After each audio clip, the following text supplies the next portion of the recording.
চোলায় মদ ও মদ তৈরির উপকরণ নষ্ট করা হলো বড় পলাশনে।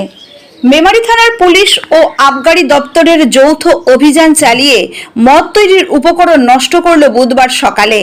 মন্তেশ্বর বিধানসভার অধীনে মেমারি 2 নম্বর ব্লকের বড় পলাশন 1 নম্বর গ্রাম পঞ্চায়েতের অন্তর্গত মন্ডল গ্রামে চোলাই মদ তৈরির উপকরণ ও চোলাই মদ নষ্ট করা হলো পুলিশের পক্ষ থেকে। গোপন সূত্রে খবর পেয়ে ঘটনাস্থলে পৌঁছায় পুলিশ প্রশাসন সূত্রে জানা যায় প্রায় 420 লিটার চোলাই মদ তৈরির উপকরণ এবং প্রায় 80 লিটার চোলাই মদ নষ্ট করা হয়েছে। প্রশাসন সূত্রে জানা যায় পরবর্তী পর্যায়ে এই অভিযান আরও চলবে। এলাকার সাধারণ মানুষ পুলিশ প্রশাসনে এরকম উদ্যোগকে সাধুবাদ জানিয়েছেন। এই যৌথ অভিযানে উপস্থিত ছিলেন মেমারি থানার সাতগেছিয়া পুলিশ ফাঁড়ির আধিকারিক বাণীশঙ্কর সিংহ মহাপাত্র, মেমারি আবগারি দপ্তরের আধিকারিক মোজাম্মেল হক।